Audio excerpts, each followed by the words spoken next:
All right, here we go. Welcome to another episode of the Non-Victim Nation podcast. I am here today with Byron and Lysander That's correct. from Deep End.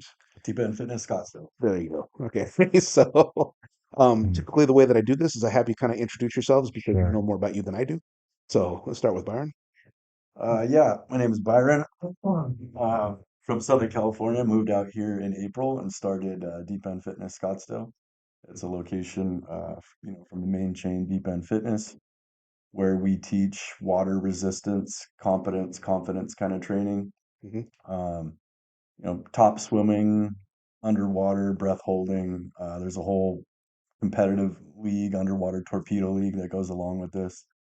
Um, Yeah, and it's been good. It's been a ride. I've got some good members on my team, some good instructors like Lysander right here, whom I met at Arizona Combat Sports, Nice. where we train jujitsu and stand up and Muay Thai and all these things.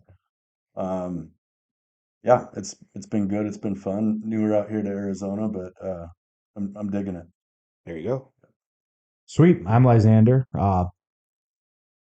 So funny because whenever we do deep end and someone new shows up, I have to introduce myself and it always takes forever. So, um, yeah, former United States Marine. I joined the Marine Corps after pretty much September 11th happened. I was 16 and a half when September 11th happened, growing up in Connecticut. I watched the towers fall that day. I was actually in New York City Wow. 2 days before that watching the last Yankees Red Sox baseball game at the old Yankee Stadium.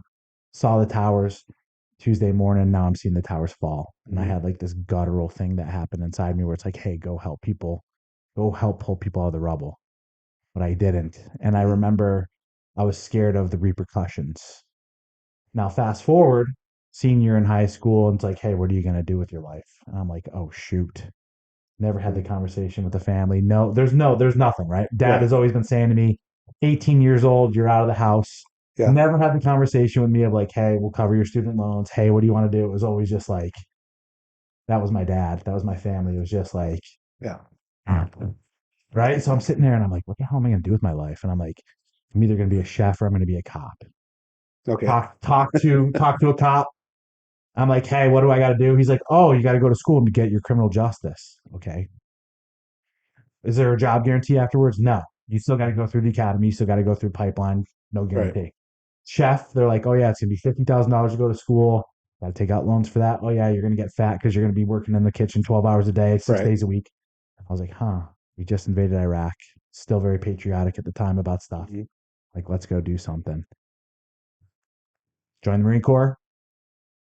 Started serving in 2004 at 19 years old. Served 9 years. I was a counterintelligence, human intelligence specialist. Nice. So yeah, pretty. I got to do some pretty high level stuff. Mhm. Very selective, and there's a story that goes along with that. Just like there's a story for all sorts of craziness. But Right. went over into that world in 2008, and then I went to Afghanistan. Saw a bunch of combat in Afghanistan. It was wild. Had some things happen in my life then too. Came back. Well, I worked with a bunch of different agencies as well. Came back and I got attached to a force reconnaissance unit as a direct. What we were trying to do was MARSOC just got stood up, and MEF needed a SOC asset to attach to the Muse. They said, hey, you know what we should do is we should attach counter intel, SIGINT, and EOD to our teams and kind of make them a special operations team, but our special operations team. So Hmm. I was kind of the first guinea pig as far as counter intel was concerned to attach to a force reconnaissance team. So I did a full workup with those guys to kind of test run it. So I did a year and a half long pipeline with those guys as like a direct attachment to a team. So I had to do all the crazy stuff, Right. jump, amphib. I never did Halo and I didn't do scuba. That's about it. Everything outside of that I did with them alongside as like a team member. So even though I'm not 0321, I'm kind of a, you know, what do they call that? They give you like I want to give you a certification even though you didn't get it. Honorary. There we Oh, go. there you go. Whatever, all that other Hmm. stuff. Got out of the Marine Corps because I decided, well, at that time I was doing a bunch of CrossFit and I was pretty good at CrossFit. And I was like, hey, guess what? I can maybe get out and make some money doing CrossFit and not have Hmm. to serve the man anymore and go get blown up overseas or any of that crap. Right. So I got out, opened up my own CrossFit gym.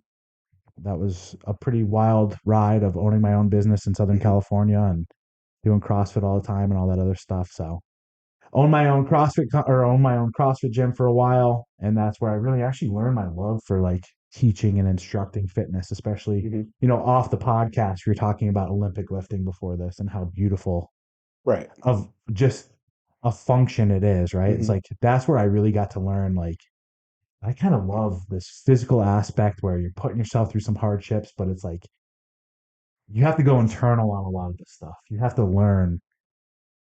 I don't know how to explain it. It's just like jujitsu. Like when you're in bad side control and you're just sitting there with yourself suffering, and you're like, man, like I can either sit here and suffer and lose and suck, Right. or I Fine. can find something deep inside myself to overcome and get better. And like Uh-huh. it's a new level of consciousness. Yeah. So that kind of got me on my journey of really finding that love of like getting into really hard situations. I mean, the Marine Corps was that way, but this was Right. more of like the fitness side and then teaching people. Hmm. So, did that and then everything fell apart. So Right. I know, like I said, long-winded introduction here, but I got blown up in Afghanistan and I didn't know that I had an undiagnosed TBI. Oh, okay. So the effects of me working 60 hours a week running my own business plus what I was putting myself through finally caught up to me. Hmm. Um, Longer story, SSRIs, decided to come off of SSRIs because I just didn't feel proper. It didn't feel Right. good. I wasn't supposed to be doing this, right? It felt soulless. So I came off of that and then everything just crumbled. Hmm. So I had to go through like a couple years of rebuilding, of like going internal, fixing things, which led me to like finding holistic remedies and some spiritual stuff and led me down to the Amazon rainforest in Peru, drinking ayahuasca and Nice. getting in a whole bunch of other stuff like this. So after going through all those things, I actually looked back at my life and I said, what can I do to serve? And I decided to start getting into coaching men Hmm. because I think that's one of the biggest things that we're running into right now is a lack of masculinity. Yes. And I'd actually even go so further now after going through that process the last 5 years of trying to coach men. I'd say it's a lack of culture. Hmm. And I think that's the biggest impact that I'm trying to affect in this world today is bringing back a culture. Hmm. Yeah. That's a We are nothing absolutely, without a culture. yeah, Yeah, that's an incredibly important thing that I think that we have lost sight of over the last 50 years. I agree. You know, we have entirely, and this is not to disparage single mothers in any way, but I will. if you, but if you look at the statistics of like how things have changed and It's how, it's not you the know, best way, yeah, it's clearly. really not working. It's Yeah. if we want to talk about epidemics, Hmm. pandemics, real things that have tremendous dysfunction in a society, Hmm. that's one of them. Yeah. The loss of the nuclear family Hmm. Hmm. is by far one of the greatest. Even we'll go so far as I don't know if you've seen the recent studies. They actually just showed this. They said that a single father household, Hmm. a single father household has the same effect on the child as a two-parent household or close to. Right. I've Whereas actually heard that. the other thing is when you look at the statistics of a single mother household, Hmm. we now look at all the other things that happen. Hmm. So I think that was number one. That's why I've pushed back greatly. If you look me up, Hmm. I mean, there's some things out there because I Right. was very boisterous about this stuff for a long time. But I was like very adamant anti-feminism, very Hmm. much pushing back against this stuff. And then, like I said, just the destruction of our culture. Hmm. So it's wild. Yeah. Some would say it's by design, and it certainly appears like it might be. I think so. You know, Yeah. if I look at myself as a person that likes to be in control, which I am, and I wanted to control society, Hmm. want to eliminate masculinity, Hmm. just easier to control. That is very true. What type of leader does that make you, though? You A, know what I'm saying? a, No, I a hear you. terrible one. Listen, no, 100%. I'm talking about my darkest, For sure, you yeah. know, But that's why I wanted to bring that up yeah. because I think within every man. So this I was talking about this off the air earlier. But there's a really good book out there called King, Warrior, Magician, Lover, and it talks about the four archetypes that men try to build up to. Hmm. But then what it talks about is the two shadow forms of Okay. those archetypes that we're Hmm. striving to be, right? So like the pinnacle of those are the king, the warrior, the magician, and the lover. But beneath that, so for the king archetype is like the high chair tyrant, and then like the weakling prince. And we've even heard about those in past stories and past mythologies, right? Hmm. So yeah, the shadow side, the one that isn't integrated the most, is going to sit there and say, "Oh, I've gotten to this position of power. Now what am I going to do?" The one who hasn't earned it, who hasn't climbed the mountain to get there or Right, whatever, right, the entitled one that's been correct. passed down through the Yeah. bloodline or Or the one whatever. who's been coddled too much by mom or Yep. society or whoever. And they Yep. get there and they say, okay, well, I know I'm not, I know I don't deserve this, but what am I going to do now that I'm in this position? Hmm. Right. Agreed. So it's like, I think that's what we are seeing in this world today. I think we're seeing the shadow forms of everything Hmm. be pushed out. It's like, it's funny because I have the nuclear bomb, the first, actually, first hydrogen bomb tattooed on us, the one that they dropped on Bikini Atoll. And one of the reasons why I have that tattooed on me is not just this background story, but it's also to document and understand kind of how humanity is. Whenever we have these new technologies, what's the first thing that we tend to do with it? We want to go test it out. We Hmm. well, but then we also turn it into a weapon. Exactly. And we have to learn from the destruction because pain is our greatest teacher. Hmm.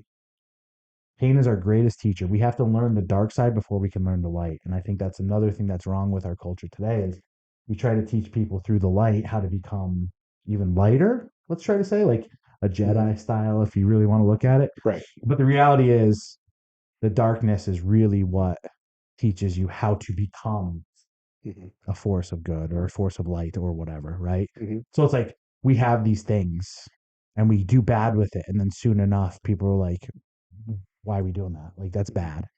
We should turn this into something else. Right. It's almost like, okay, well, what can we do with that nuclear technology instead? Right. You know what I'm saying? So that like it just takes time though for us to Hmm. get there. So it's not at all coincidental, I don't think, that we met while training jujitsu, because this is where you find these kinds of mindsets, Right. men that are willing to learn to fight, Hmm. because I think that's necessary for strong men. Oh yeah. Definitely is. I think that one of the highest priorities for men is to be a guardian and to be a provider for the Amen. people that they care about. Those are our two prime directives besides reproducing. Yeah. Is to be a So, provider and a protector. There's a reason why men are driven to be that way mhm, in everything that they do. right. It's part of our code. And Not just our code mentally, like as mhm, it's like in our DNA, yeah, part of right. our structure. Mhm. Yeah. So I'll give you a different example to that. A lion, if you took a lion cub and raised it completely in captivity with humans and gave it every manner of like socialization and whatever, 70% of that lion's instincts and uh, Responses, let's yeah, say. Yeah. everything about them Yeah. is already there. You 100. cannot change that. Yeah. They can be somewhat tame, but at the end of the day, it's still a fucking Still a lion. lion. Yeah. Yep. Okay, and it Still, doesn't yeah. ever Yeah. stop Yeah. doing Yeah. that. Yeah. Okay, that's the same thing. It's part of who we are. It's the way we are designed, Right. and despite the fact that a lot of that has decayed over the last, Let's like, say 80 years for yeah, sure, because that's yeah, where I like to mark it off in the 60s when we hmm, had this social revolution in our country. right, And that's where the turning point came in. This is where feminism and the Marxist ideologies and stuff like that started to get hmm, put into our academic centers. And right, then with the advent of having these entertainment industries promoting these types of things as these are the people that we need to be listening to steer our country, that's what we started to see. That's why you'll start to hear more about like this blank slate equalism, this idea of a blank slate. hmm, Everything is now based on socialization. There's no such thing as biological imperatives or any of these other things. right, There's no such thing as social or sexual psychology hmm, or biological psychology, right? right, It's no, everything is done by socialization, hmm, right? So what do we have to do to people? We now have to socialize them to these ideas because they're a blank slate. Oh, he doesn't really have these masculine urges and desires to do things. hmm, Medicate him. It's because society right, tells you that you don't really like the color blue. It's you only like the color blue as a man. You don't like playing with jeeps and guns and sticks and all that other stuff because you're a man. It's because society told you that you're a boy and that you like those things. Does it make sense? yeah. But it's absolutely incorrect, Yeah, obviously. Right? they're trying to create a myth that this is a social construct and that Correct. it doesn't exist outside of reality. Like, Right. it only exists because, like you're saying, we've been told that that's what you're supposed to think. Sure. you Yeah, and know. that's the problem too. I could go through a list of philosophers that I study, Mhm. but it's the mindset of these materialists. They think that everything is a material. There's an input and an output, and you're always going to get, if you input, you're going to get outputs, right? Right.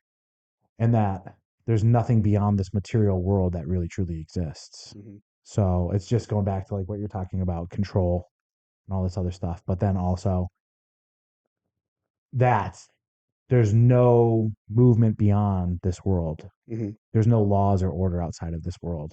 It's Right. just this. Yeah. So when you're born into this body, TV on, right? And then when you die, TV off, blank, nothing else, nothing Right. exists, right? So now you're a programmable Hmm. thing.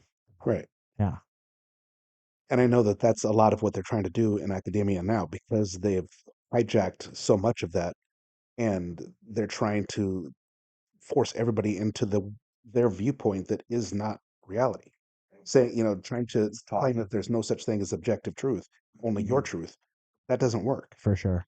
We Sure. talked about this again kind of before we started recording. The idea that there's somebody who has lived in a world where they've never had consequences and they get it into their head that they are something until they meet the real something Right. and find out this doesn't work. Well, and that's the problem with everybody being so offended Yeah. is when they realize there's like some glimmer of like a shatter of that veil of their Mhm. illusion. Yeah. Now they consider that violence, Right. right? Yeah. They conflate So the two things for together. sure. Well, that's the ego. That's their ego kind of learning like, oh shoot, you are not the only thing, or you're not the top of the pyramid. Mhm. You're in this state of flow with everything else. Right. And your worldview is not that. And I mean, that's kind of to bring it into kind of the deep end side of thing. And then like we could also talk about how jujitsu and all sorts of other stuff does this, but that's kind of the beauty of like what we do in the pool Hmm. is I talk about this with jujitsu for sure. There's no liars on a mat, right? You can't lie on the mat. Weights Right. don't lie. The pool doesn't lie. Right. Right. The The mats the don't lie. mats don't lie. Yeah. Like it's a Reality. complete mirror. Yeah, you learn one of the best things that I learned about jujitsu back in the day was like I could even learn and understand when my diet was off. Hmm. Because I would be crushing it weeks before when I was on point with my diet, and then I show up after a week of not eating properly and I go and roll and all of a sudden it's like, oh shoot, I'm off. Yeah. Like that's it telling me, right? But like the cool thing with the pool, I would say that's a little bit different than jujitsu. One, you're not getting beat up. I mean, you're getting beat up in the pool, but you're not getting Hmm. like like black eyes or any of that stuff. Right. But the big thing is, it's such a cool tool for you to have your own experience Hmm. inside where you kind of get that ego check. Hmm. Mm. You get that ego check and you get to go into this like dark corner of your brain Hmm. where it's like quit, give up. Oh my God, you're weak. Oh my God, you suck. And it's weird because you could kind of hear it louder It's a under voice. the Yeah. water, man. Yeah. Like there's something, It's amplified it's for amplified sure. because it's the only thing that's going on. And like, I don't know if you've ever done a those float tanks. Uh, So the Yeah, sensory sensory yeah. deprivation. Yeah, deprivation. yeah. That's it. Yeah, it's kind of like that, where like because your sensory is almost so deprived underneath the water because that's Hmm. all you got, that voice between your ears can kind of talk to you a little bit louder. Hmm. It cuts through it all. And then there's something weird too. You're 14 feet deep, even 8 feet deep. Like if you're in the middle of the water column doing a bob and you feel that pressure coming up and you're just sitting there and like, it's like, man, I need to quit. I need to get out of here. I need to get up there. Oh man, like I could tell that I'm off. Hmm. There's something about that fear that comes in so loud Hmm. that you So, could that you could hmm. turn off too. Hmm. Sorry to cut you off. No, that's okay. But like you could turn Yeah. it off and it happens so fast in the water. It's like Hmm. it's weird. It's the evolution is so weird. But Yeah. anyway, And that's why it's such a good medium for growth. Because Right. as soon as you get past that, you Hmm. immediately feel, wow, I conquered that. I can conquer, Hmm. whatever else is coming at me. So, kind of on that point, could you explain a little bit about like some of the actual exercises and things that you do, so people get an idea of that? Yeah, I haven't, but we can. So, uh, Deep in Fitness, founded by Don Tran and Prime Hall, Hmm. some Marine Raider friends of mine. Yeah, so basically, the principles, the founding principles are very much, similar to resistance training that they've done and taught Hmm. over at Camp Pendleton and elsewhere. Yeah, so it's just, it's finding calmness under pressure Hmm. and utilizing that power that you have to negotiate through obstacles, in the pool and outside of the pool. It's a very universal, concept. If you buckle down and, you know, f- find the will to win, commit to yourself that I'm going to do this hard thing. I'm going to hear these negative voices. Hmm. They're going I'm to gonna get feel that loud. pressure in my You feel, penis. Yep. I still get the pressure now as an Oh, of instructor, course. right? Like because now I have to perform in front of people too. Now I Right. really can't, screw up or whatever. So like it's still there. But every time you fight it, it's like fighting demons or fighting an opponent, right? Um, and it doesn't even matter at the end of the day if you win or lose. You showed up, you gave it your best. I mean, I like to win. I'm a competitive person, but Hmm. um, yeah, it's a great medium for that. So to answer your question, the training is there's a reason why so many military units use that Hmm. as a medium for testing out, for weeding out people, Hmm. to test you know mental perseverance, let's call it, or Right. yeah. However, the big thing is though, as military as it is sounding, it's not. It's Hmm. very much for anyone and everyone to come into. There's open enrollment. We have plenty of civilians out there and all levels. We teach kids. We teach, some people are just learning how to swim. Yeah. So Yeah. uh, And to just kind of break down the structure and some of the movements too. So I would say it's not nearly as intimidating as like walking into a CrossFit gym, for instance, where there's a bunch of weights, there's ropes, there's all sorts of stuff. We have Right. very minimal equipment. It's the pool. We got some bricks. Sometimes we do some weights. All you got to do really is show up with Hmm. goggles, a towel, and water, Yeah. and you're a ready good, to a good, rock. good positive attitude. Yeah, for And sure, yeah, Right. exactly. yeah, So it's like there's we not have that fun. much of It's a. it's a good time. But Hmm. regardless, the way that things always go to, our biggest thing that we try to focus on is we try to really teach people, and we try to Hmm. teach them more about themselves than Hmm. really that's what this is like. That's why I really like the name Too Deep End because it's really taking you deep into yourself. Like you are Hmm. going to peel back the layers of the onion. Right. I'm a daily meditator, right? It took me years and years and years to I resisted meditation. I thought it was stupid, Hmm. right? But then I learned what meditation was, where it was like me going in and like getting inside of my own head and listening to that voice and then being able to work with stuff. The deep end does that. That's what we're talking about is like that water, for some reason, it lets that voice pierce Hmm. through that veil a lot quicker so Right. that you could have that conversation. So we kind of, the first thing we do right when we show up, hey guys, let's circle up. We do a circle of trust. We introduce ourselves. Hey, let's become a community. Let's Hmm. understand, like, all right, kind of safety first, obviously, buddy system. This is what we go through. This is all Hmm. this other stuff. But like, what are we trying to get out of today? What is your personal goal? Why are you here? Why'd you show up? Hmm. What do you want to conquer? Okay. Okay. Right. If you're new, introduce yourself, why you came here. If you're not new, that's where our veterans come in. What's your goal? What's your objective today? Hmm. Concrete. I hold them always to task. It's Hmm. not, oh, I'm just here to have fun. It's like, okay, that's great. What does fun look like though? Right. Right? What does fun look like? If your goal is just have fun, hey, you know what? I'm just trying to be more relaxed in the pool and enjoy my presence. Great goal. Right. Perfect. You have identified it though. Hmm. I'm not letting you get away with these nebulous, whatever. Like, when you talk to someone, you say, hey, how's your day going? They look at you and they say, yeah, good. You say, oh, I'm a veteran. Someone says, thank you for your service. It's like these, Yeah. no, no, no. We're not getting away with just gliding and coasting through. Like, Hmm. you're here for a reason. What is it? Right. Tell me. Hmm. Okay. Then at the end, we do a circle of trust again. What is it? Hmm. It's a hot wash. It's a recap. Did we hit it? Did we not? How do we feel? What's going on? Hmm. So we do a circle of trust. The next thing we do is we go into a breathing exercise. We're either upregulating or downregulating. I'm either going to hyperoxygenate you to get you ready for some breath holds. I'm going to teach you how, when you're in a stressful environment, Hmm. how to bring yourself back to state Hmm. through breathing. How crazy is that? That you can control this when you're Hmm. in a crazy state. Right. So I've actually heard that the reverse of that is also possible. You can actually push yourself through breathing into an anxiety like panic state We do that. We to, show people this. to just to understand that it is capable to go there and then to come back. And to come back. Yeah. We call it gears of breath. I'm not supposed to use that term. It's a little No, TM, but that's good. we teach people how to shift Hmm. their breathing gears into different states of breathing, Hmm. and then we show them how to shift themselves back down. Right. on top of a few other things. Like, okay, if I'm doing something that makes me rather hypoxic and I'm starting to see the wall close in Mhm. and then I'm freaking out because I'm like, oh shoot, I'm going into the thereafter. Like, Mhm. okay, how can I Yeah. how can I bring myself back down to be grounded again and be in control of my environment? Right. It's like you could take that when you're getting your butt chewed at work, or you could take that when you're doing a freaking 20-mile rock and you're like, I don't know if I'm going to be able to make it back to my car before sunset. Mhm. You can sit there and find your presence and gain control.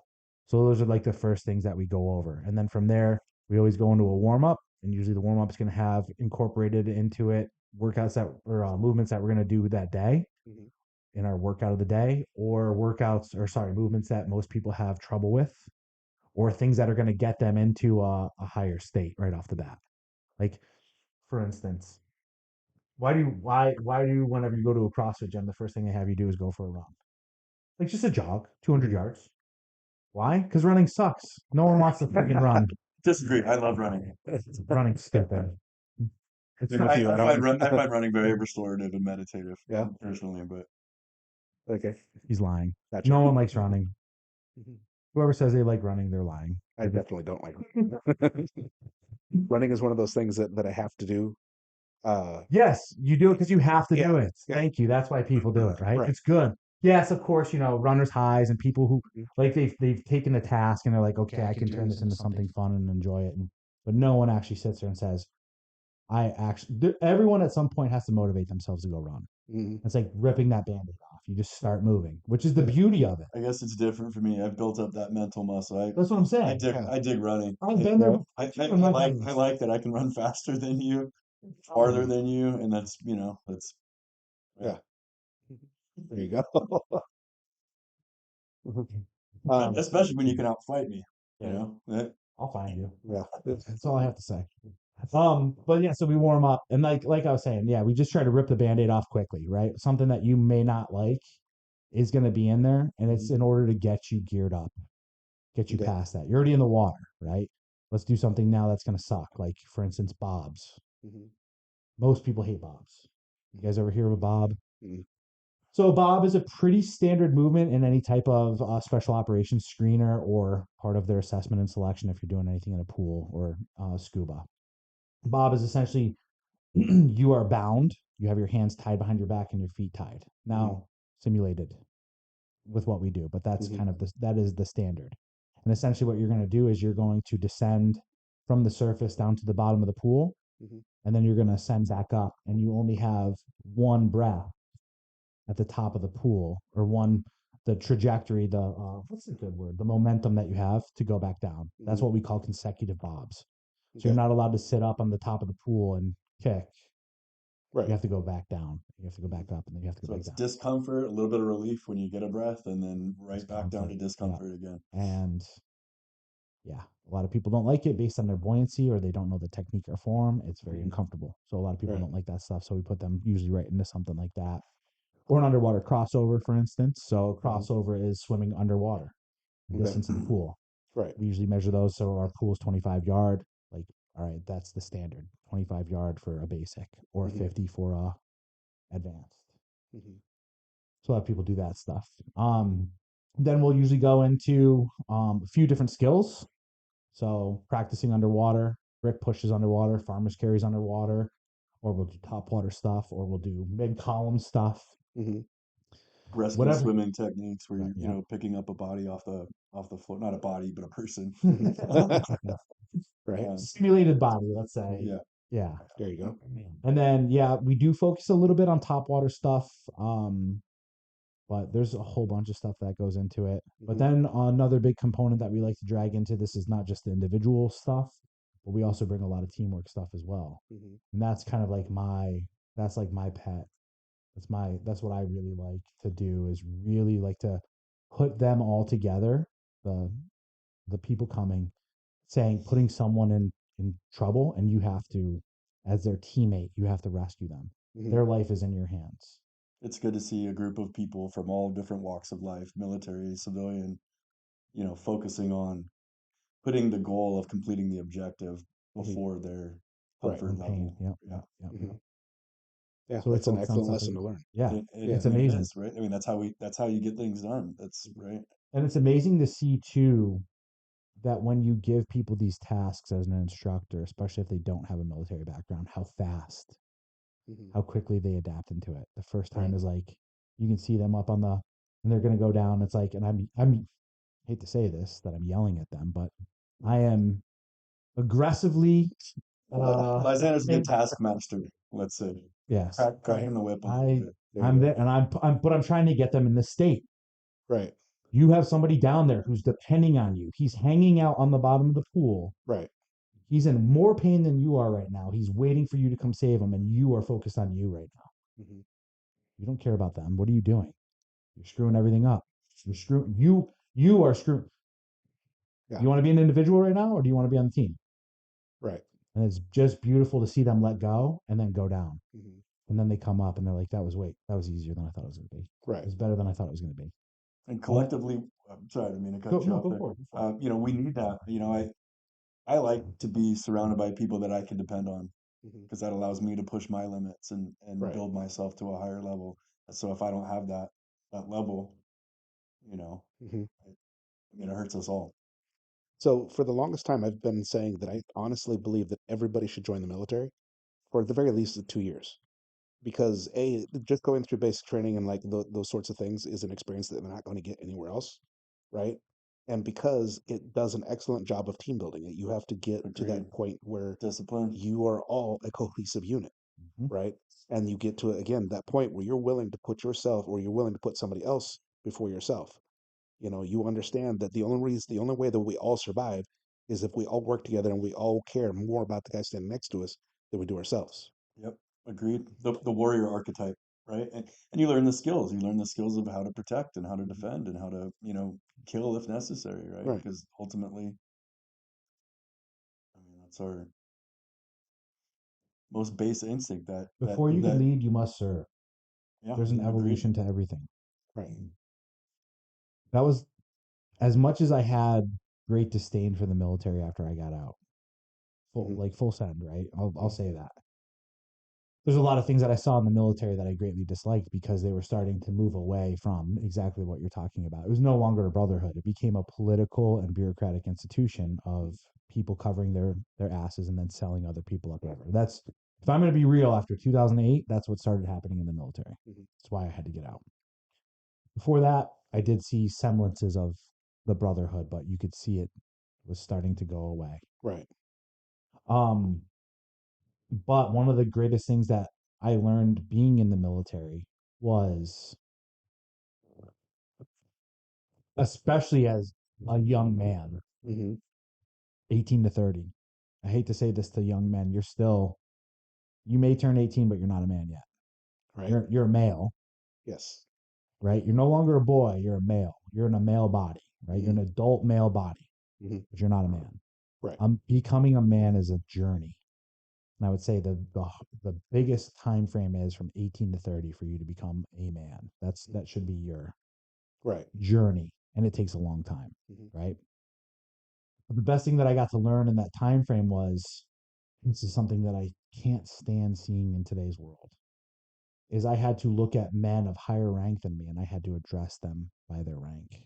Hmm. I had to always be on alert around these people, identifying chevrons and acting a certain way based on who these men were, right? Right. I had to maintain my haircut. I had to have my room cleaned at all times. I had to understand. I mean, even just marching and stuff like that too, and boot camp and all that other stuff. But being in the military, like I had to be on time everywhere I went. Hmm. Every situation that I was in, every surrounding that I was in, I had to be aware of my surroundings. Hmm. That was like boot camp lesson number one, like situational awareness constantly, Right. right? Um, but yeah, I sat there the other day just thinking about that. So I'm about to hit in on March 15th would be my 20 years. Hmm. If I had stayed in, I'd be hitting my 20 years. And I was like, man, like it's so weird thinking about that because like I would look at the guys that were in 20 years when I was in and be like, oh my God, those guys were so old. Like, Right. holy crap. Like, God, man. Mhm. And I look at myself and I'm still like young looking and sexy and all this. You know what I'm saying? There Like, you go. yeah, it's good, man.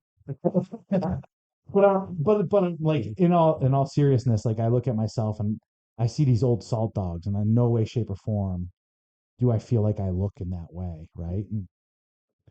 And, when I was younger, obviously, like being in the military, I I I learned a lot of things that you don't see happening in today's culture Mhm.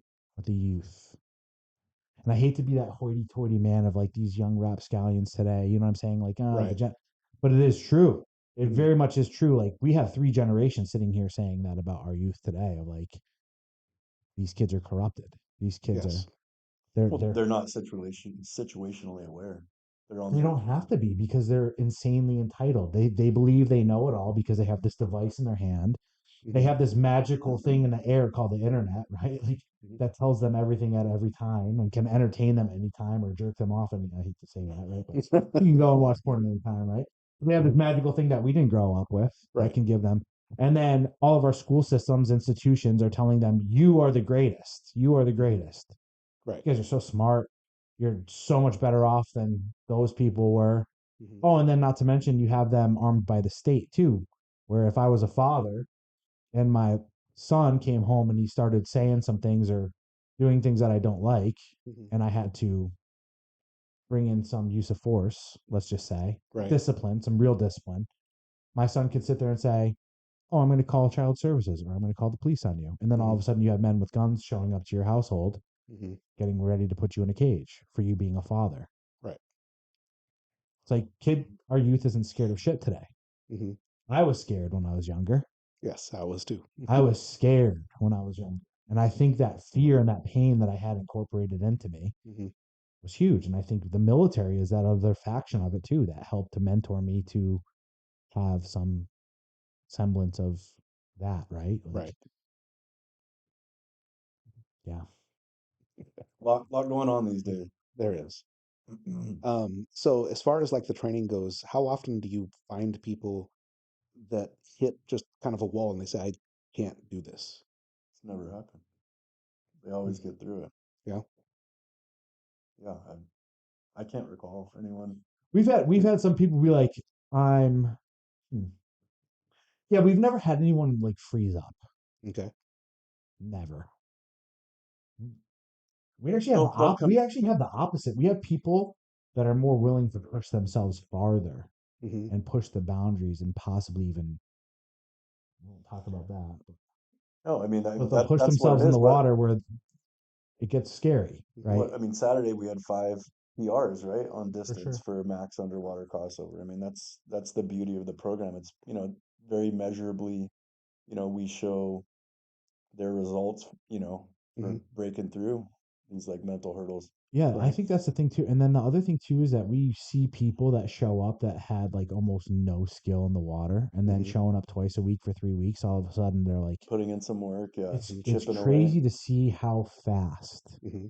because that's all it was. That's all it is for them is just getting over some of that fear. Well, kind of on that, like, have you had anybody that had a previous negative experience that almost drowned or Sure. something like that? We had And one guy come and join 2 weeks ago because he had drowned twice. He got pulled out in a riptide in Hawaii, and I forgot what the other case was. And he said, "You know what? It was my New Year's resolution to get over my fear of the water." hmm. And he showed up, and we put him through our screener, and what he hit a 25-yard And he underwater did. crossover, no Yeah, problem he that did day. well. Yep. After we pushed him a little bit and all that stuff, it's like, So we teach some skills, and certainly some people come in, kind of timid, you know. Right. Um, yeah, but that's what we're there for. Hmm. So we teach some skills, and we teach the breath work, and how to stay calm under pressure.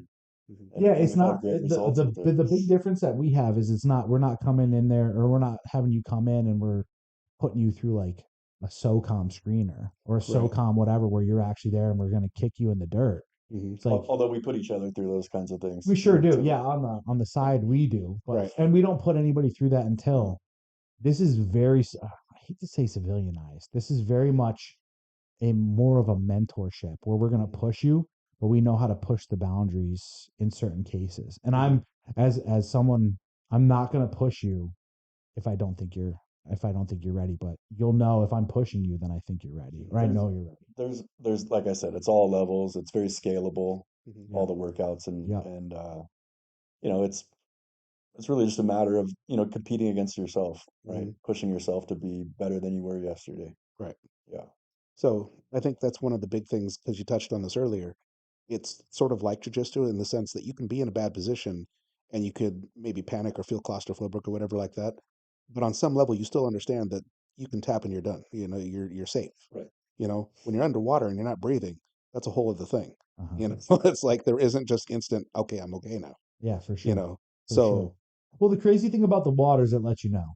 mhm, The walls start closing in. There's not just like in jujitsu, there is some times where the walls close in quicker, mhm, depending on how much pressure is being applied. mhm. The water only has so much pressure to apply, and it It's kind of true. It's not it's supposed to it's let not you. going to Yeah, immediately it's not going to be a hit. snap. You're Yeah. out, Right. right?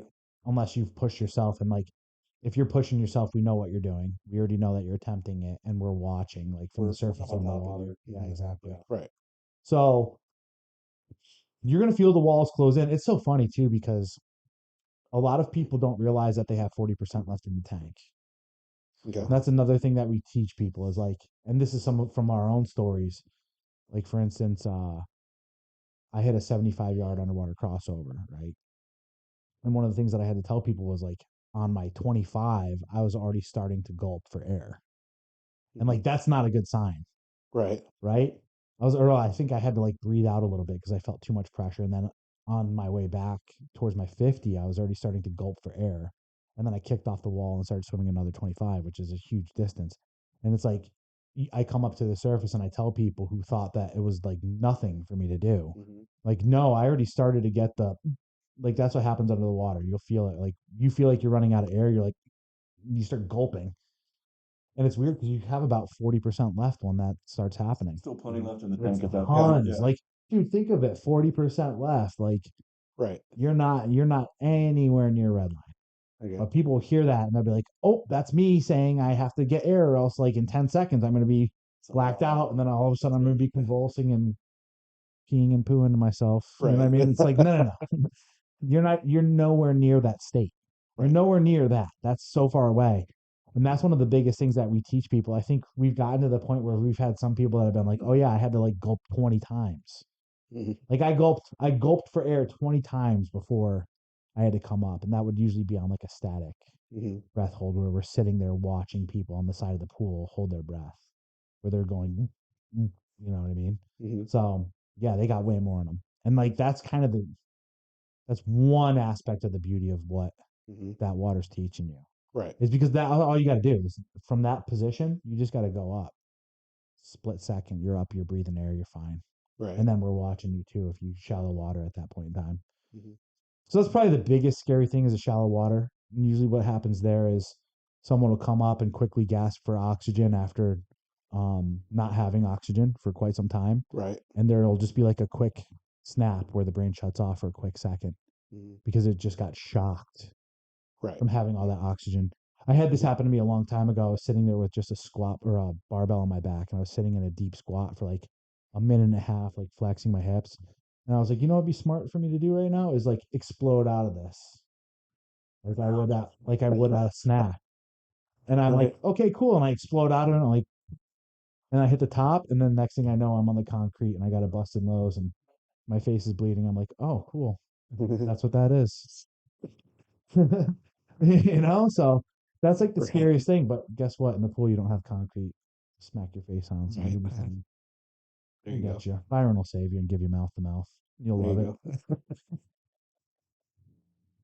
you go. So, how did you initially get into this? I know you met the guys that started it. Yeah, I met Joe and Trin doing some other tactical over the beach training with another tactical group, defense strategies group out in Santa Hmm. Monica. I did well with it, and later on found out about franchise opportunities and Hmm. passed the instructor course out in Vegas in 2022, the end of the year, and Hmm. then had planned on coming out here to Scottsdale for a few years now. Just had to get my son off to college first. Right. Um, yeah, so here we are. There you go. Not even at year one yet, and we've already multiplied. We've uh, now just recently opened up a location in Tucson and Oh, Mesa as nice. well. Our buddy Dave Kroll, my first the first instructor I had underneath me, Dave Kroll, just opened up one in Mesa. Hmm. Yeah, so we got a little friendly rivalry going There you go. with him. It's not really a rivalry, but No, they know we're he's better. a I good guy. mean, It's a yeah, good they program. know we're better. It's not Uh, a rivalry. it's Sleeps on like yeah, but yeah, I do anticipate some good competition coming up here with the Underwater Torpedo League, and Right. yeah, we'll be traveling around the country, Hmm. playing.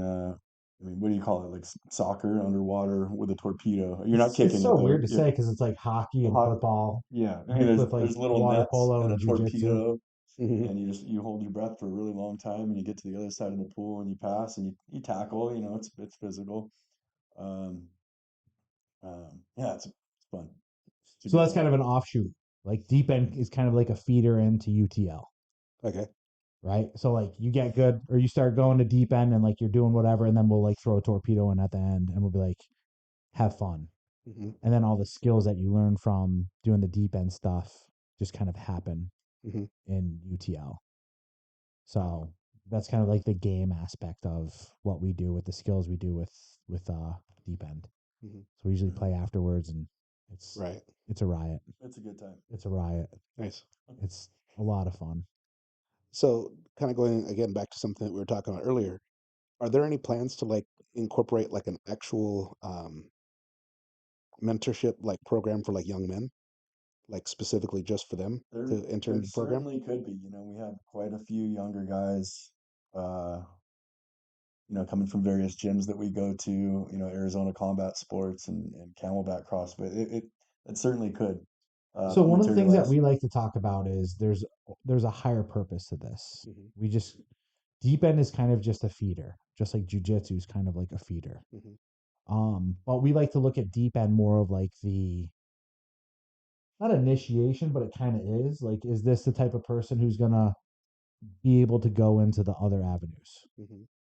Yeah, right? are they capable of putting objective first over, you know, Can a they little bit can they of control? discomfort? Yeah, can they control themselves emotionally? Can they control themselves XYZ? Um, one of the big dreams. It's coming together. Obviously, we needed to get bigger, but that's always been my big dream is to create an academy. Hmm. I want to create an academy slash wellness center and bring in veterans because that's one of my big things is I really do believe that the stuff that we do, the avenues and approaches that we do could really help veterans that are struggling. Obviously, we know Yeah. veterans are struggling, 22 a day, all that good stuff. I've been through that pipeline myself. I realize and understand that there's something more to it. There's something more spiritual to it Hmm. than just throwing drugs and going to therapy. It's like, no, no, I need a brotherhood again. I need a purpose and I need to be challenged. And Right. it's like, okay, we got that for you. We got the Hmm. right avenues by which. Then the next thing is, okay, we need to affect youth because our youth doesn't have mentors. Right. Our young men don't have mentors, and they're also being pushed to believe that masculinity is not the right avenue by which to channel their Right. masculinity, which Yeah. is strange, right? Oh my god, Yeah. men need to be masculine. Who would have thought? Like that's crazy. So there's a bigger picture to all this for sure, and that's Hmm. something that we've been chewing on. It's just it's we're pushing a rock uphill right now, my man. You know what I Right. mean? Like every single thing out there. I mean, I've been trying for the last 5 years. I've had my own podcast. I've written books, Hmm. done a whole bunch of stuff, but every institution out there wants to make sure that you aren't heard. And I'm not trying to, this is non-victim nation. I don't believe in being a victim. But Hmm. sometimes you got to know what your enemy's doing, right? Right. I hate to say it, but they're very good at controlling the narrative. Hmm. It's been that way for the last couple of years. We saw it with COVID. We see it with politicians today. We see it with any right-wing influencer that's online, Hmm. so on and so forth. It's So it's a good fight. yeah, it is the good Yeah. fight. Yeah, it's very good. Yeah. You So, know what I I mean? mean, honestly, that's why I started this podcast. The whole point of this, and I tell this is kind of like my elevator pitch when people ask what the podcast is about, Yeah, is to get people to understand that they're capable of way more than they think they are, and that just because bad shit happens in your life doesn't mean your life ends. correct. You can move on from that and become better. You For can like sure. take those experiences and become better or stronger It's and part make of your it. story. We need Yeah. those experiences to become better. Yeah. Quite honestly, Yeah. I mean, the whole narrative and this whole battle, whatever societally or whatever, that's necessary for us to find our calling to be our best person. Hmm.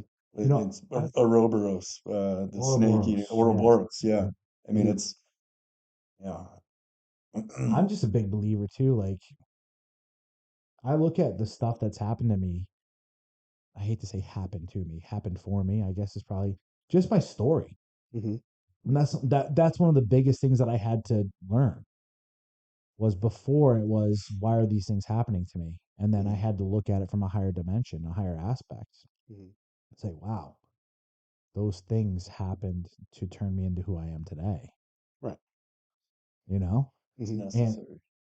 yeah, That's another thing that I see, and largely because of what they're being taught by social media, by the mainstream media, education, that it's wrong to fail. You know, that is 100% the wrong thing to be teaching people. Agreed. You do not learn anything if you don't fail, failure has right? been my greatest teacher. Yeah. I say it all the time, like pain, failure is pain, right? Mhm. Let's be honest. When you fail, you feel a lot of pain. Right. And the problem was too, for me, that was my biggest thing, was when I was in the military, there was a zero defect mentality. There was a zero failure policy. Mhm. It sucked. And I mean, but that's kind of the beauty of also being a Marine is that we are that high standard, Right. right? Like Mhm. that, like you're not allowed to fail. And I got into the mindset that I will never fail anything. Mhm. And I come out in the civilian world and I open up my business and then I falter. I falter because of my mental health and I failed. That business is no longer, right? So that's a Right. failure. And Mhm. that was a big, big wake up call to me. That was Mhm. another gigantic shock to my ego that I had created for myself, right? Mhm. It's like, wait, first off, I didn't believe that there was any such thing as PTSD. It's like Yeah. that's never gonna happen to me. I was Mhm. bold in that, you know what I mean? And then now my business failed. And now all my friends that I had and all the social status that I had is gone. Like I'm Mhm. telling you, when I was faltering, everyone to the winds. You Yeah. know what I mean? Like you you learn quickly who your friends are when stuff like that happens. And Right. I hate to say it, I didn't have Mhm. any friends. Mhm. But then that kind of launched me on a path of like I had to rebuild after that. Mhm. And part of that rebuilding was looking at things that had happened and saying like, wow, that didn't happen to me. Going Mhm. back to like what we're talking about, that happened for me. Right. That's a part of my story. I needed Mhm. that crack in my foundation because that showed me that there were other cracks I didn't know were there, and I had to tear up the foundation, Mhm. completely rebuild. Right. You know, and I forgot who. I think it's Bukowski. Bukowski says this. He's like, a lot of people in this world have never gone crazy, and it truly shows. Something along those lines, right? So, like, essentially, what he Okay. talks That about is sounds like, very Bukowski. yeah. So essentially, what he's saying is like a lot of people are so caught up in living this world of appearing to be perfect and normal Mhm. that they've never had these flaws or these failures happen. Mhm. It's like I can look at someone, I can tell if they've ever hit rock bottom. Mhm. People wear it. You know what I mean? Like you can look at a lot of people, you could look at a lot of people today and you could see that person has never really had struggle. They've never had to pick themselves up off the floor. Right. You know what I mean? It's like an inner belief that shines through in yourself and your ability that you can get through anything. Yeah, there's something about looking at someone who's like kind of lived a cushy life and you can see it in their eyes. They just haven't seen Mhm. they haven't been ripped apart yet. Tested, yeah. Yeah, no, they haven't been ripped. It's like looking at like a fawn. Right. Well, it You- kind of goes even beyond that. Not only have they not had those sort of experiences, they've never even had to do hard work. I Hmm. They've agree. never had to like actually use their fucking hands and do something hard physical labor Hmm. and get through it, you Yeah. know, and deal with it on a regular basis, not just once, but like this is your Yeah. job. This Yeah. is what you have to do, be part of the community, be part of the family, and to survive, I agree. you know, I love that's that. important, you know. I love We're that. growing up in a society where that's become almost unnecessary. There are too many people that can live their entire lives without ever having to do any hard work, you know, because they can sit behind a keyboard and make their money that way. You know, if you're a female, all you have to do is like show off your body and make Hmm. tons of money that way, Hmm. you know? So literally they're getting paid to show up, not to Right. actually do anything, Right. you Hmm. know? And that is teaching them all of the wrong lessons in life. Because again, when that fucking thin veneer goes away, what's going to happen? You have absolutely nothing to fall back on. You don't have Right. any other skills, no other mechanisms to deal with stress and to survive when you really need to. That's why I like the old way. Me Mhm. too. Huge Yeah. fan. Mm. Huge fan. Now, I also believe that we should use some of our technologies that we have today. Of I'm course. not a big I'm not a big believer that you're born to work, right? Hmm. I think exactly like what you're talking about. We should have things in our society for sure that teach the lessons, Hmm. that teach you the manual way first. It's like okay, Marine Corps boot camp. When I went through, we had an what was it? The M1A1. We had an M16, right, with Right. iron sights, and we had to Right. shoot a Yeah. silhouette target at 500 yards Hmm. standing. Wait, no, we were prone. But we had to shoot at 500 yards with iron sights. Right. If you know how to shoot with iron sights, you know how to shoot with anything. If I'm Yeah. being honest with you, right? Right. If you have the marksmanship abilities, if you have Hmm. those fundamentals, if I slap an ACOG on it, you're gonna shoot Yeah. well, You're gonna be just like that. right? But then all of a sudden, what do they start doing? Hmm. Right out of boot camp, ACOG, ACOG, ACOG, ACOG for all these guys. And it's like, Right. can you shoot iron sights? What? No. You know what I mean? Like, Gotta earn it. Right. well, what I'm saying is, it's not necessarily about the earning it part, No, right? but I mean, learning the fundamentals, Thank learning, you. yeah. There has to be a baseline. Everything fails at And a that's base what's level. gone wrong too with our culture is that we've lost all of our tradition. We don't have a semblance of any tradition within our culture that even makes it that's what tradition is. Tradition is your foundation. Tradition is your Hmm. baseline, right? That's why we have tradition. It's like even if this person's not that competent or capable, at least they're pumped out of like a system understanding the basics. A system that's worked and thrived and flourished Right, for for sure. yeah. And like it's like what we were talking about earlier with the single motherhood stuff. It's like Hmm. there was a reason why the nuclear family was such an important part of our culture. Hmm. Right. It's because if we separate from this, it's going to start to ruin Right. and decay. So I think that's one of the two biggest things that is destroying our country right now Hmm. is our moving away from the nuclear family and Mm. having fathers in the home and people moving further away from religion. And I'm not even a religious person, Agreed. you know. Or spirituality. Yeah, so something Well, believing in something higher than themselves, sure, I you agree. know. You know, I've talked about this for a long time, for quite a few years now, and I'm 100% on board with you. I always struggle with the religion aspect, but then I sit there and I look at something like Islam, which is Hmm. thriving right now, and you look at these countries that practice Islam, right? And I'm supposed to hate Islam, right? Hmm. Went over there and I fought against these people who've killed my friends and blew me up and all this stuff. I'm supposed to hate these people. Hmm. And I look back and I sit there and I say, man, your environments are thriving right now. Your Hmm. people are strong. Your people are willing to fight and die for their beliefs. Hmm. And I fought against them as people as well. And I sit here and I say, man, these people were warriors. It's Hmm. crazy. You're not seeing the same demiurge that's going through Western society happen in Islamic states. Hmm. Doesn't necessarily mean that religion is the key. I don't think so, but I can have a healthy respect for that. But what they have is a belief, Right. and they have a belief in something higher than themselves that bring them together as a community Hmm. that they're willing to fight and die for, which is amazing. Right. I'm trying to remember if it was 1941, 1942 when they were at war, and on Christmas they stopped Yep. Mm.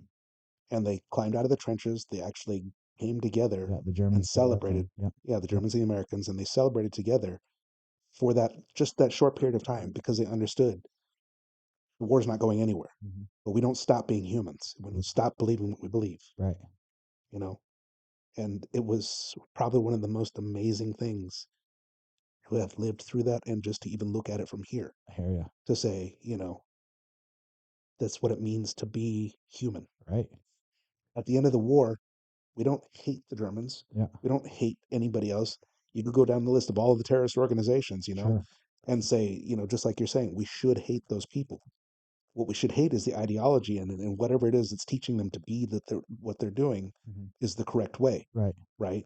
It isn't the individuals. They're just following their Sure. beliefs, Sure. The Sure. Sure. you know, mechanism of the machine or you know, whatever. Yeah. and that's also what's happening in this country now. We have like our whole education system is just designed to do nothing but indoctrinate children. I agree. You can't Teach hate you the what to children. think instead of how to think. You have to hate the ideology that's pushing all of these I agree things with you. onto them. I agree with you. You know, Yeah, there's a difference between good ideologies and bad ideologies. There's a different And at some point, and this is the big thing that I had to learn too, especially as a student of philosophy and someone who would call himself a philosopher, and someone who in the past would even identify in the past, I would have identified as libertarian, where it was like, oh, just let people believe what they want to believe. It's like, no, no, no. Mhm. There are ideas out there that are insanely harmful. Yes. There are things out there that are harmful that you have to create a boundary against Hmm. and you need to fight against. Right. It can't just be live and let live. Hmm. I'm not a firm believer in there. There has to be left and right lateral limits. Right. And I hate to say this too, but when it starts coming into the touching of children, Hmm. right? Things like that. That's an easy one. I agree. But that's what I'm saying. Some people could from a philosophical perspective say, well, live and let live. And it's like, no, no, no, no. There's things in this world that are to not be allowed. Right. And it drives me nuts. It just like literally winds me around the axle to think that there are actual people out there right now that are trying to normalize this and make it an okay thing. That's what I'm saying. To Yeah, say that it's okay to have those thoughts in your head and then to act upon it at all. correct. You know, it should be the thing that everybody can agree on that this is 100% wrong. And yet that doesn't seem to be the case. Mhm. We find ourselves in a place where we actually have to try to convince people this is wrong. Right. You know, Yeah, there comes a time where there's been enough talking. right? Yeah. And that's it's so funny too. I learned this lesson. I got accepted to Berkeley a couple years ago. And I was like, "Oh, perfect. Let's go Hmm. to Berkeley. I want to go there and I want to be in the Lions." Yeah. You know what I'm saying? Like at least I'll be there because like this was when I was at like my peak too. Like I was arguing with everybody, right? Like Hmm. philosophical stud at this point. Like, let's go, let's debate, let's do this stuff. So I'm like, all right, let's go to Berkeley, let's check it out at least and see. And like, I could go there and I could at least start, or like, I could at least start pushing back in their own turf, Hmm. philosophically speaking. Yeah, you understand what I'm saying, right? Hmm. Like, I'm going to learn their debate tactics. I'm going to learn exactly where it's coming from. I'm going to go and like, let's do this. Hmm. I show up to Berkeley for my veterans orientation. I drove 8 hours up there from San Diego. So I'm supposed to spend the entire weekend, Friday, Saturday, Sunday there at their dime. They're trying to get me to come to Berkeley and show up. I think I show up at about 4:45. At 6 o'clock, we have a mixer, right, where we're gonna meet at like the local whatever on campus, little bar or whatever, bar, beer garden or whatever. So I show up there at 6 o'clock and I have to pee. So I meet a few people and I'm like, all right, hey, excuse me, I need to use the restroom. And I wasn't impressed with the people I met at that point in time. Hmm. But then I go to the bathroom. And I walk and I say, hey, where's the bathroom at? Like, okay, go through that door. All right, go through that door. I open the one door and I'm like, okay, I see two doors. I see a door here and I see a door there. I'm like, all right, cool. Sweet. Hmm. One door here is blocked off and then there's only one door to go into. And I'm like, huh? Open that one door. And then I see a wall. No shit, a wall. One wall here, mirrors and sink. Then a wall that looked like cells from top to bottom. You guys know when we go into the bathroom, Hmm. you got your urinals, Hmm. you got your stalls, and the Right. stalls you got the cutouts right underneath the bottom or whatever. It's not completely closed off. It's Right. you got some space, but you don't got some space. Right. You can hear people doing their business and Just enough space. yeah, exactly enough to somewhat peacefully do your business. Hmm. No, no, no. Top of the what's it called? The ceiling to the wall to the floor, the ceiling to the wall, and it's like a slide door all the way. Weird. Yeah. I'm like, what the heck? I go in my little cell, Hmm. and right there on the bottom, at the base of my toilet, is a little tampon disposal thingy. And I'm like, what the fuck is this? Yeah. The Like, lion's where am den. I? This is so messed up. And I realize, oh, I'm in one of these weird unisex tranny bathrooms, Right. right? Mhm. And I walk out, and there's some they them sitting over there washing their thing, and I'm just like, I'm the fuck out of here. I'm Mhm. like, I am not coming to this place. And I'll tell you why. And it's not to be Mr. I'm a bigot or any of this stuff. You know what I realized in that moment? It wasn't like, oh, they support this. I knew what I was getting into. I didn't realize it was there yet. Mhm. But you want to know what I realized at this moment? This was 2018. I realized that they were past the philosophical argument stage. Hmm. It's true. Should we do this? Should we do this for our society? We should do this. This would be good. No, no, no. They were taking action. Hmm. We are now past discussion at that point in time. Right. Does it make sense? Yeah. It certainly feels like they're quite a few more steps ahead of where we are if we're just constantly trying to play catch up Ah. with Hmm. them. Well, I think the biggest problem with, if we're going to say the right and conservatives and average everyday, let's say even center and beyond, right? Hmm. Center to right. The biggest problem is this. We still think we're in the discussion phase. We still think, oh, we can win them over. Oh, we can vote the solution. We can vote. Guys, that was 2018. Where are we at now? We're behind the eight ball for sure. And accelerating Yeah. by the Hmm. feel of things. But the question is then what? So this is where like the mentorship programs come in. Read. I don't want to say we need an alternate education system. The public education system and the government system Oh, we do. is fucking broken, and it has been for I don't even know how long. Okay, we need to completely Action. overhaul that whole Take your system. children out of the school systems. Yeah. Private enterprise, yeah, Yeah. private academies, Not even just that, like collaborations like 100% down this, with that too, but VPET also fitness, There you exactly. go. And that's what I'm saying. Jujitsu. Bring your kids to jujitsu, Hmm. jujitsu. firearms training, Hmm. cohesiveness with Do it tactical with your son. communities. Go to these schools. Go Yep. to Yeah. jujitsu with your son. Have your son go to what's it called? And then you do something. Do not be the father that's sitting there watching his son do jujitsu and not know how to do this Yeah, stuff. that's Right. You know what I that mean? always gets me. That's a big one. Don't take your son to go buy airsoft stuff and then you not go and do airsoft stuff as well. You know, Hmm. like Right. that's a beginning. Hmm. Okay. Um, if your school system is pushing any of this other stuff, take them out. Hmm. Homeschool. Right. Who cares? If enough people do it, just like what we were talking about before here.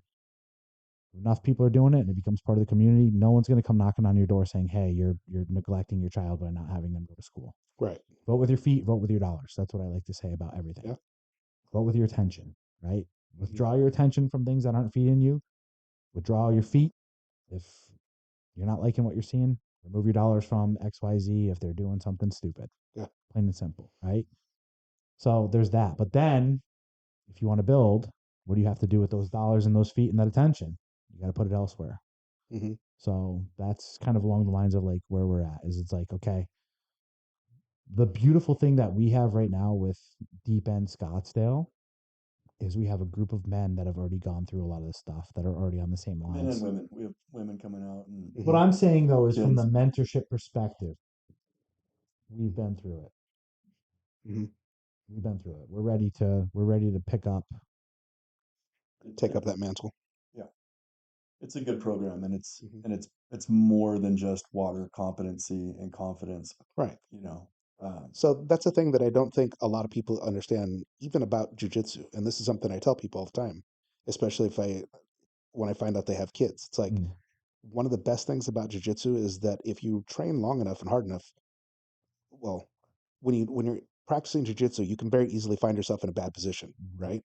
But if you continue to train, you continue to learn, you understand that if you keep moving, you keep trying, there is a way to get out of that situation. It isn't as simple as just tapping out and starting over, correct. because life is not a fucking video game. Mhm, There isn't a reset button. You have to keep trying. You have to keep thinking. You have to keep moving. You have to keep doing something, right? Otherwise, you really are going to lose, right? So, in a very discreet way, jujitsu is teaching children and adults, for that matter, perseverance. And I can't think of a better lesson for them to be learning. I agree. You know? I agree. it's a good medium, or a beautiful art, to Yeah, teach all those things. yeah, Absolutely, yeah. Yeah, without getting hurt too badly either. Right? Like, don't get me wrong, I love me some Muay Thai. I love fighting. I love getting in right, the cage doing MMA stuff. But man, after a couple weeks of just hitting pads and sparring and stuff, I'm like, man, my knuckles, man, my nose, man, my shins. right. I mean, sure, jujitsu, you get to make some pains, but Hmm. you definitely don't get nearly as beat up with it. And that's why I like that as a good like foundational medium. Hmm. Not to mention I don't know.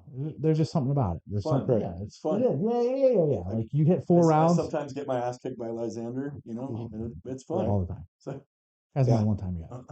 Well, and then kind of going back to the deep end thing, I think that takes that whole concept even a step further because now you're not engaging with another person, you're engaging just with it's yourself, it's Correct. you and you that know, voice and in that your voice in your head. It's like you have to be able to overcome that to get through whatever it is you're trying to Yeah, accomplish. because that voice in jujitsu is hard to find. It Hmm. take that one. That one takes years, Right. and not a lot of people really put years into jujitsu either. Hmm. You know, I'm one of the lucky ones where I've been going 8 years steadily. You know what I'm saying? Where Hmm. it's like, and now I'm starting at the level I'm at. I'm starting to hear that voice where I'm like, oh, okay, yeah, all right, I can listen to you. It's still hard. Right. At least in the water, though, that voice is like Hmm. a freaking microphone where you're just like alone with it. There's nothing else, and you're like, oh Hmm. man, this sucks. I'm scared. And the voice is like, go up, go get out of here. Like even get out of the water right now. Go get your towel, get your shit, and leave. Like you know what I mean? Well, just on a purely psychological level, some of the worst fears come from fatigue and loneliness. When you are alone, Mhm. you are at your most vulnerable, because it's just you and your mind and all of the negativity, all of the bad experiences, all of that shit is swimming around in your head and there's nothing now to drown it out. Yeah. So most people don't want to be left alone with that. And that's the experience that they're going to have. Scariest thing in Afghanistan that ever happened to me was when I felt completely alone. Hmm. I got caught in a dust storm. That got to be crazy. I got caught. We had a dust storm moving in. We were just outside of a village where we had some bad guys. Hmm. We were in the village. They're like, "Hey, dust storm's moving in. We could see it off on the horizon." Like it got so bad. Like as we were moving, we had to turn IR strobes. We had to turn on IR strobes, and we had to turn on our nod, or we had to use our nods rather, during the day, in a Hmm. in a complete brownout, and we were like nut to butt on each other. We have our 360 cordon, right? All vehicles, and I don't know what happened, but my guys broke off and went to the vehicle, Hmm. and I think I was like talking to someone here, and I turn and I go looking for my guys, and I can't see past 3 feet, and they're gone. Hmm. And I'm in the middle of this. I'm in the cordon, right? Granted, Hmm. but I don't know where my vehicle is. I don't know what direction I am. Wind's blowing like crazy, dusted out, and I'm just like, I was the most scared and pissed at the same time, Right. and kind of embarrassed too, to be honest with you. You know what I Hmm. mean? I was like, what the fuck? I am all alone in the middle of this desert in this foreign country. Bombs like everywhere, right? Bad guys over here. Hmm. Good guys are over here, but I don't know where they are. Right. And I'm just like, fuck. Like so out of my mind scared. Hmm. It was wild. But I think, yeah, you're absolutely right. Because I sit there, as you were saying that, I was like, I've been on patrol in some bad locations, Hmm. but because I had my guys with me and I could see visual and we were all tactically sound, like I feel safer right now. Hmm. But it was in that moment where I was alone, right in the middle of this desert in this brownout, where I was Hmm. like, fuck. we won't leave you that alone under the pool or under the water. You Right. might feel like No it, but promises. we're right there. We're right there. We're watching. I got We're a couple watching. rescues. Yeah. We're right there. There you go. Yeah. So I definitely want to be respectful of your guys' time. I greatly appreciate you coming in. It's been very interesting learning kind of a, not to put too fine a point on it, a deeper aspect of what you do. I Yeah. like I like it. Drive But it. yeah, so one of the ways that we typically close this out is we ask people, what's your best dad advice? Best dad advice? Yeah. That's easy. I mean, I've already raised a rock star son. I got a 20-year-old at Colorado State University, contracted in scholarship. He's gonna go Rangers after the ROTC program. I guess it was this. It was just failing and keeping moving forward and just Hmm. trying to be the best role model and the best person that I could be. And Hmm. I'm not perfect, right? No one is. I look upward toward the hierarchy, toward faith and just trying to be my best Hmm. and try to lead by example. That's it. There you go. Best dad advice, if I could sum it all up, would be when the adventure calls, answer it. There you go. You want to expand on that a little bit? Sure. Mhm. I think every man is called on the hero's journey at some point. There's a saying that In every man's life, there's only 5 opportunities in which they're called to be a hero. Okay. So you got to think about that. If I only have 5 opportunities ever to be called upon to be a hero, if I say no to those opportunities, what's my life going to look like? Hmm. So you got to sit there and you got to contemplate that. And I think one of the greatest lessons that really sunk in for me was this. Like, I had to be very aware. When I was 16 and a half, I had that ability. I had the ability Hmm. to get up off my couch. I even remember standing up. I remember standing up and saying, I'm going to go do this. I'm going to drive to New York City right now. I'm going to go pull people out of the rubble. And then I convinced myself, due to fear, not to do it. Hmm. And I remember that feeling in the pit of my stomach, of feeling like a coward, feeling like I failed, Hmm. feeling like I didn't answer that call. So that when 2003 came around and I was graduating and we invaded Iraq and I said, I'm going to join the Marine Corps. And that voice came back in my mind and said, don't, you're going to go get hurt. You're going to get killed. What's this for? I said, no, I'm doing this. Right. I'm going on my adventure. There you go. And I couldn't ask for a better life, to be honest with you. That's incredible. Mhm. And it lines up with our tagline for the podcast. It's like the story of your life is being written right now, and you are the hero of that story, Beautiful. Yeah. you know? Yeah. So, anyway, thank you very much for being here, Thank guys. you, Would Rico. love to have you come back again sometime, talk Absolutely. more. Absolutely. So, Love to have you out to the pool. it's definitely got to Yeah. do that soon. Can I do a quick shout out here? We run our program Wednesday nights at 5:45 at Cactus Aquatics. Saturdays at 1:15, also at Cactus Aquatics in Scottsdale. This Saturday, we're doing a collaboration with Wounded Warrior Project, so got a bunch of those guys coming out. So it is at a different location at McDowell Mountain Ranch Aquatic Park, I believe it's called, also in Scottsdale, and that's at 12:30. Register online at Deep End Fitness Scottsdale. There you go. If you need any of that information, do follow Deep End Scottsdale on Instagram. Hmm. That would Deep be End your underscore Scottsdale. deep end Yeah. underscore. Yeah. Thank you for having us, Yeah, Rico. It's Absolutely. been absolutely. It was a awesome. pleasure. It was great meeting you. We hope to, collaborate with you more, Yeah, in absolutely. this tactical sphere Right. and yeah, There you go. thank you. All right, guys. Thank you very much. Bye, everybody. Thank you for listening, and if you enjoyed this episode, don't forget to like, share, and subscribe. Also, you can now support the Non-Victim Nation by donating via listener support directly on Spotify. Remember, the story of your life is being written right now, and you are the hero.